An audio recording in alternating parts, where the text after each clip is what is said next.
All right, Who Dat Nation, it's time to have a little fun. Oh, my God. With a new segment that I'm bringing to the State of the Saints podcast entitled Going Up or Going Down. Now, it's very, very simple. If a player has a really good game and he deserves an up, you'll hear this. My Benny booming. My Benny booming. Now, if the player did not have a good game and they deserve a down, you'll hear this. I'm going down, going down. Woo! Shouts out to my boy TK So. But that's how it's going to go, okay? And we're going to be doing this after every single game. But let's go ahead and get into preseason game number 1 for the New Orleans Saints, getting the win in thrilling fashion by a score of 26-24. Let's start it off by talking about new starting quarterback Derek Carr. Now, Derek Carr coming over from the Las Vegas Raiders, was a highly touted free agent. The Saints courted him first, was the only team to do so, and they end up signing him. And, Derek Carr is supposed to come to the New Orleans Saints to establish stability at the quarterback position, and he had his first game. So, does Derek Carr deserve an up, or does Derek Carr deserve a down? My Benny booming. My Benny booming.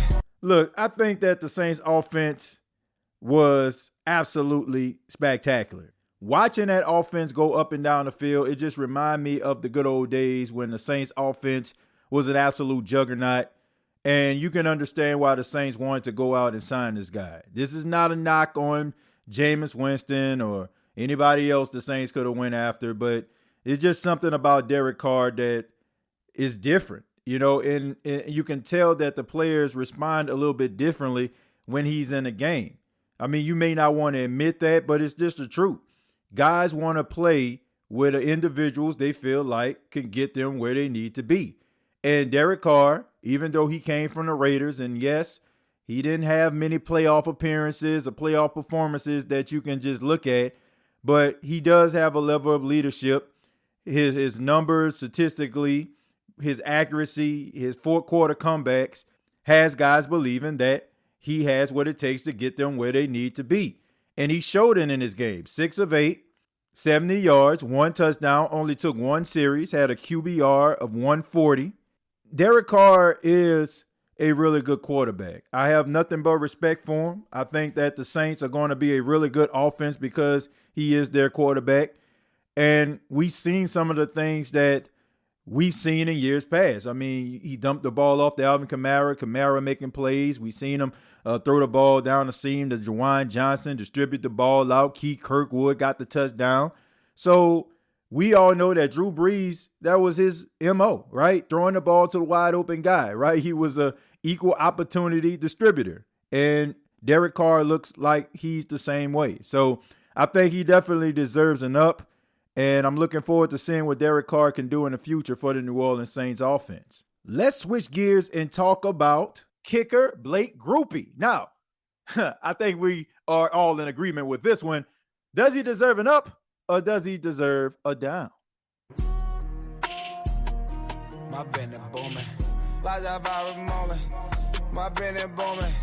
Yes, business is indeed booming for Blake Grupe. And all I have to say to Will Lutz is, he better keep his head on a swivel because this young rookie in his debut kicked a 31-yard game-winning field goal to give the Saints the win. Now, that is a confidence builder if I ever seen one. And Blake Grupe has been doing a really good job throughout training camp to push Will Lutz. Now, we know Will Lutz struggled last season. Look, we all know about all the nicknames for Will Lutz, Will Clutch, Big Nuts Lutz. You know how it is, man. All these nicknames, but he was not living up to the moniker last year. And now you have a young guy who is hungry, that is ready to take over as the place kicker, and kicking a game winner could do something about it. Now, imagine Will Lutz on the sidelines. Probably a part of him is like, yeah, we won the game, but also he's probably thinking to himself, man, this dude might be a little bit more trouble than I thought. So that is what competition is all about. Blake Grupe definitely deserves an up for kicking that game-winning field goal. Now, I do find it funny that he was carded twice for his credentials. One, when he tried to make it to the stadium, and when he tried to leave. So shouts out to the security staff. They're doing their job, but come on, man. This Blake Grupe, all right? This guy just kicked the field goal that's sending Saints fans home happy. So put some respect on Blake Grupe's name, but he definitely deserves an up. The next player we are going to talk about is quarterback Jake Haener. Does Jake Haener, sexy Jake, does he deserve an up or does he deserve a down? My Bennett booming. Like that viral moment. My Bennett booming. Yes, I understand that Jake Haener first couple passes didn't look good. But I can chunk that up to the fact that, man, you spend your whole entire life trying to make it to the NFL. You're finally there. You're in a Caesars Superdome, and you're getting an opportunity to go out there to throw passes to some of the best players in all of the world. So, of course, you're going to be a little bit nervous. The butterflies are going to be there.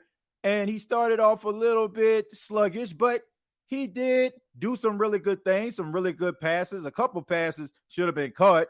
That's neither here nor there. And he also had a touchdown pass to Ellis Merriweather to put the Saints within one. So he did do some really good things and some things that he can build on. So I have to put respect on Jake Haener's name. I think he did a really good job. Finished pretty strong. That bad snap for the 2-point conversion is not what you want to see. But all in all, I think he had a pretty solid performance for it to be his debut. Let's go ahead and move on. Let's talk a little bit about another guy who was a rookie, another guy who we expect to do some big things in his rookie season, and that is Isaiah Foskey, the defensive end out of Notre Dame. Now, does Isaiah Foskey deserve an up or does he deserve a down? I'm going down, going down. Yeah, Isaiah Foskey deserves the first down of the day, but this doesn't mean that this is going to be a reoccurring thing. Now, I will say this. There are some things about Isaiah Foskey that I've seen on the field that were a little troubling to me. And I talked about it on the last episode of the State of the Saints podcast when I talked about his motor running a little bit cold. And we all know what the motto is here on the State of the Saints podcast in 2023, which is no cold motors. No cold motors. No cold motors. We don't need any cold motors. No cold motors. And Isaiah Foskey motor was running really, really cold in this game. I seen a couple plays where it just seemed like he got stonewalled and he just realized it just wasn't going to be his day. And you never want to concede to anybody. You want to continue to fight. You want to continue to push and scratch and claw and do everything that you can to make sure that you get to the quarterback. There's a couple plays I seen him take them off. I seen a couple plays where I didn't see aggression. And that is not a good thing, especially when you are a defensive end, when you're supposed to have a little bit of an edge to you and definitely need to be setting the edge. And Isaiah Foskey, unfortunately, did not do that. But he's raw, and we all understand that he has talent. So I'm willing to give him opportunity. But in week one, definitely deserves a down for that performance right there. Let's also talk about another one of his draft mates, the guy who was drafted before him, which is Bryan Bresee. Now, Bryan Bresee was out there, but he didn't record any statistics. No tackles, no sacks. So does he deserve an up or does he deserve a down? My Bennett booming. Like that viral moment. My Bennett booming. Now, look, these guys were only out there for the most part for a cup of coffee. But when I seen Bryan Bresee out there fighting to get to the quarterback, a couple of times he actually got there, utilizing some of the spin moves, utilizing some of the things that he brings to the table. I got to say, I can understand why the New Orleans Saints drafted him. This guy's going to be something special. He didn't get to the quarterback, but there were times where he won his matchups consistently. So I will give him some credit for that. Now, it didn't show up on the stat sheet, like I mentioned. You want to make sure that you show up. But at the same time, he was able to do some things that I saw, and I seen some flashes of true athleticism from Bresee. So I am going to give him an up for his performance. Let's go ahead and move on, man. Let's talk a little bit about Allante Taylor. Now, Allante Taylor, we all know about the whole camp battle between him and Paulson Adebo, and we're like, man, Team Paulson, man, Team Allante. I'm Allante, I'm Paulson. But they both played in a game yesterday, and the question is, does Allante Taylor deserve an up, or does he deserve a down? I'm going down, going down. I'm sorry I like Allante Taylor. I think he's going to be a really good player, and I think that this is just a setback for a major comeback. But we're talking about week number 1 of preseason, and I did not like what I saw. I did not like what I saw from Allante Taylor. Allante Taylor has a lot of swag, check. Allante Taylor plays with a lot of confidence, check. But you cannot be out there getting beat by 3rd and 4th string wide receivers that's probably going to be working at Planet Fitness when it's all said and done. Oh my God. I'm just trying to be 100. I'm just trying to be real. Now, people have been making excuses about Allante Taylor's performance, saying that he's transitioning to the slot. I get all that. He played mostly on the outside, and it's a little bit of a process. But once again, you're supposed to be one of the best players on the field, and you cannot be getting roasted and toasted by guys that are 3rd and 4th string wide receivers. As a matter of fact, there was one play in the red zone. It seemed like Allante Taylor was just lost in space. I mean, he was supposed to go with the wide receiver. He found himself like right in the middle with, I want to say that was Jordan Howell. I mean, Jordan Howell, if he makes a mistake, I can understand that. But you, Allante Taylor, come on, man. This is the opportunity of a lifetime for you to be the number 2 cornerback. But if you're looking at that game, you have to say that Paulson Adebo is ahead of him, and it's his job to lose. I'm talking Paulson Adebo. Allante Taylor, once again, I think he's going to get better as time goes on. It's probably best that he actually got this on tape, and it doesn't really matter to a certain extent. It's an exhibition, but he definitely needs to, as Dennis Allen say, clean some things. I gotta clean up what I messed up. Moving on, let's talk a little bit more about some guys that made some plays here. Let's talk about Amite Perry. 6 targets, 6 catches, 70 yards, athletic touchdown. Jameis Winston out there throwing them dimes to Amite Perry. Look, man, it's pretty obvious, man. But just because I want to put some respect on his name, let's go ahead and hit it. My Bennett booming. Like that viral moment. My Bennett booming. Yes, a lot of viral moments I see in the future of Amite Perry. Man, this dude is an absolute beast. But of course, if you watch Wake Forest, if you watch the ACC, you know that he was tearing it up. Have all the records at Wake Forest for the Demon Deacons, and now he's bringing that talent to the Big Easy. I like what I saw. I think that this dude is going to be a star. He definitely is making a case for seeing a lot of playing time in the regular season. And when you don't have guys like Traquan Smith out there, when you don't have guys like Rashid Shaheed out there, and you're out there making plays, that is a plus. And a lot of coaches are going to be looking at that. So Amite Perry took advantage of the opportunity that presented itself, and he had a really good game. And I think that this dude is going to be a really, really good football player for the New Orleans Saints. Congratulations to Amite Perry on a stellar performance. I have nothing but positive things to say about him. Let's go ahead and move on. Let's talk a little bit about Jameis Winston, everybody's favorite quarterback for the New Orleans Saints. He's on the lips of every New Orleans Saints fan, rather you're his biggest supporter or you just can't stand the guy for reasons I just don't understand, because the dude is a hell of a guy, is a great person, but that's neither here nor there.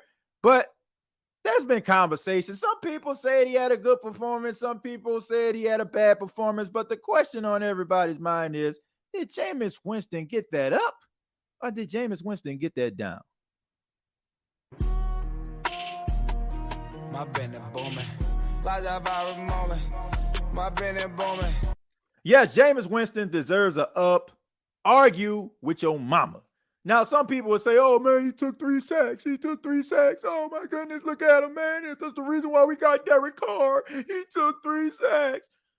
First off, you got a lot of haters out here that just do not like Jameis Winston. They will find reasons to hate on this man. This man could do anything. They're going to find a reason to try to get him out of New Orleans. Look, it is a pleasure and a privilege to have a quarterback that is as skilled and as gifted as Jameis Winston in case your starting quarterback goes down. Jameis Winston, once again, argue with your mama, is the best backup quarterback in the National Football League. You cannot ask for a better guy because he can start for half of the National Football League. He can start for half the teams in the National Football League. So for anybody that feels like this dude doesn't deserve to be playing, or you don't understand the fact that this dude being the backup quarterback for the Saints is a privilege, then I don't want to talk football with you. And I also don't want to talk football with you because if you didn't understand that the times he was taking sacks, that's when the Saints were rotating offensive linemen. You had third and fourth string guys out there that were protecting Jameis Winston. If I'm going to evaluate Jameis Winston, evaluate him when the first team offense was on the field and a guy threw a freaking touchdown, a absolute bona fide dime. Oh, my God. To A.T. Perry. So the guy definitely deserves an up. Had a high QBR, right? He had a touchdown in the game. And for the most part, he took the sack because most of you have been crying and whining and boo-hooing about him being erratic at the quarterback position. So if the guy didn't see anybody open, he held on to the ball. What the hell is he supposed to do? So if he throws it in coverage and throws an interception, it just justifies what you've been saying about him, right? So put some respect on my man's name and understand that this dude had 120 QBR and he threw a dime, a absolute dime. Oh, my God.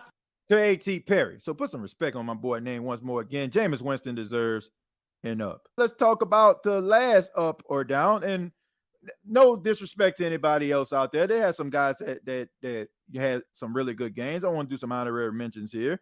You know, we want to give a shout out to Conley. I mean, 2 tackles. Summers had 2 tackles and a sack. Zach Bond did his thing out there, had a sack. Also Troy Pride Jr. I think that pass interference call on him was some straight up hot garbage. Of course, Kyle Phillips, the defensive tackle, getting that crucial clutch interception late in the game to get the Saints that game-winning field goal to get the victory. And also, you know, guys like Smoke Monday, respect. But we're going to go ahead and evaluate a guy who was the unsung hero of this game, in my opinion, a guy who really probably helped his cause, and due to a certain situation that happened with a particular running back, might find himself playing in the game. And I'm talking about Ellis Merriweather. And to me, this is a no-brainer. Ellis Merriweather, does he deserve an up or a down? My business booming. Like that viral moment. My business booming. Look, Ellis Merriweather came out absolutely nowhere. 6'2", 225 pounds out of UMass, and ran the ball really, really well. There was a play where he ran up the middle. I think he got maybe like 10 or 12 yards on a play, fought for the extra yards. It got called back due to a holding call. He caught the touchdown that put the Saints down by 1, and he took advantage of these opportunities. And when you had Kendre Miller, when he was in the game, I hate to say it, didn't really do too much. He wasn't as effective as we would think that he would be. Ellis Merriweather did a really good job. And could this be like one of those cases where, you know, everybody's talking about one particular player, and then that another player that just comes out of nowhere at the same position just overshadows him? Kind of reminds me of Pierre Thomas and Reggie Bush. Reggie Bush, the number 2 pick back in 2006, and everybody expected for him to be the savior of the team because of what he did at USC. And then you had old lowly Pierre Thomas coming out of Illinois, undrafted, unproven, unworthy in some cases. And Pierre Thomas, to me, was the better running back of the 2. Could this be one of those situations where Ellis Merriweather ends up beating out Kendre Miller just because, you know, he has that drive and that passion? Now, Kendre Miller is dealing with a knee injury. He was dealing with an injury when the Saints drafted him. I don't know if he's affected by that. I don't know if he's not 100%, and maybe that has something to do with it. Maybe he's giving it the old college try being out there. He re-aggravated the knee. Hopefully he's okay. I heard that it was minor. But Ellis Merriweather, to me, was the best of the 2. Now, this is just one game, And we all know that things could change, right? The card is subject to change. But as of right now, I got to give Ellis Merriweather that up and respect because he came out absolutely nowhere. And you got to love that. That's a testament to the Saints scouting team going out there, finding those diamonds in the rough. They do it every single year. It seems like they got it in Merriweather this year. They had it last year in Rashid Shaheed. Good job by the Saints scouting staff. Good job. Good job. But I would love to hear from you. I would love to hear who you feel like deserves an up and who you feel like deserves a down. Comment down below, like and share this video. Thank you so much for checking out the State of the Saints podcast. Previous episodes available on Apple Podcasts, Spotify, iHeartRadio, Anchor FM. And also you can check me out on X at TJAY Jones 8. No, not the actual X. X as in Twitter, now known as X. TJAY Jones 8. Make sure you check me out. Subscribe to the channel. Thank you all so much for getting the State of the Saints podcast to 10,000 subscribers. I really do appreciate that. We're on to 20,000 and more. Till next time, all I got to say is, who dat?